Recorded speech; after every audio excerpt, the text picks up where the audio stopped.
सारे विपक्षी नेताओं को या तो गिरफ्तार कर लिया गया है या घर में नजरबंद कर लिया गया है। हर किसी को लखीमपुर जाने से रोका जा रहा है। सवाल ये उठता है, क्या उत्तर प्रदेश में आम नागरिक के अधिकार छीन लिए गए हैं? क्या उत्तर प्रदेश जाने के लिए पासपोर्ट और वीजा की जरूरत है?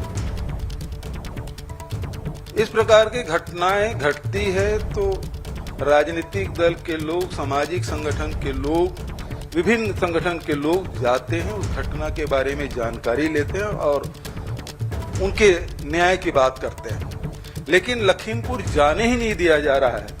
न प्रियंका जी को जाने दिया जा रहा है, न राजनीतिक दल के लोगों को जाने दिया जा रहा है। हम लोगों को भी, पंजाब के उप मुख्यमंत्री जी भी जाना चाहते थे, उनको भी वहां लखनऊ में प्लेन उतरने के लिए मना कर दिया गया। तो ये स्थिति ये बताता है कि किसानों के खिलाफ किस कदर भारतीय जनता पार्टी किसानों के खिलाफ है और वो किसी भी विरोध को बर्दाश्त नहीं करना चाहते। ये अंग्रेजों के रास्ते पे चलने वाले लोग अब कृषि कानून में जो लाए हैं वो पूरे ठेके में देकर पूरे हिंदुस्तान के किसानों को वो लूटना चाहते हैं और उसे दबाने के लिए किसी स्तर पे जा सकते हैं, जिसका एक उदाहरण लखीमपुर का है। और हमारी मांग है कि सबसे पहले जो गृह मंत्री है उसे बर्खास्त किया जाए और वहां जो उनके साथ गए थे उस मंत्री को भी बर्खास्त किया जाना चाहिए। जो लोग आंदोलन कर रहे थे और उन्हें कुचलने की जो कोशिश की गई, उन सब की गिरफ्तारी होना चाहिए, क्योंकि ये साधारण घटना नहीं है बल्कि ये सीधा सीधा हत्या है और उस अपराध में, उस धारा में अपराध पंजीबद्ध करके कार्रवाई किया जाना चाहिए।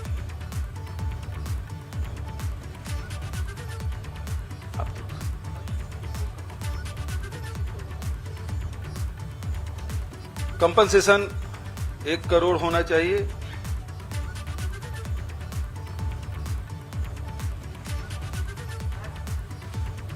वही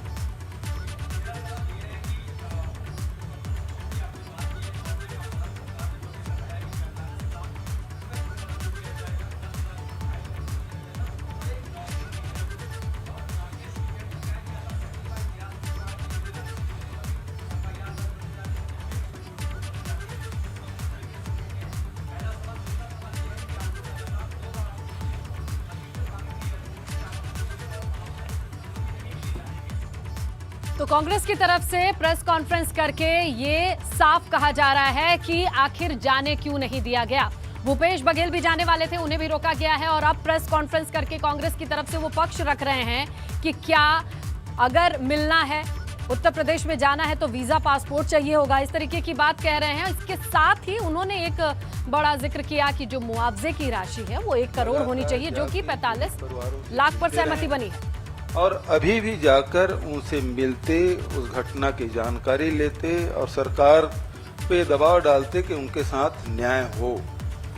जिस प्रकार से कल केंद्रीय गृह राज्य मंत्री का जब बयान आया कि मेरे बेटा वहां था ही नहीं, तो बचाने की जो कोशिश हो रही है तो सबसे पहले से उसे हटाया जाना चाहिए, बर्खास्त किया जाना चाहिए। और जिस प्रकार से वो बचाने की कोशिश कर रहे हैं अपने बेटे को, तो उनके खिलाफ भी, क्योंकि वो साक्ष्य छुपाने का काम कर रहे हैं, तो उसके खिलाफ भी वही धारा लगना चाहिए जो उसके बेटे के खिलाफ लगा है या लगाना जाना चाहिए। दूसरी बात यह है कि हमें क्यों रोका जाना चाहिए। एक चुने हुए जनप्रतिनिधि हैं और वहां कोई आंदोलन, प्रदर्शन या सरकार को ऐसी स्थिति में लाने तो जा नहीं रहे थे। हम तो केवल पीड़ित परिवार से मिलने जा रहे थे। लखीमपुर की घटना से उन लोगों से मिलते, किसान आंदोलनकारियों से मिलते, पीड़ित परिवार से मिलते, उस दुख में सहभागी बनने जा रहे थे। तो इसे रोका जाना ये तो अमानवीयता है। धन्यवाद मोहित। सिद्धार्थ एनआई से।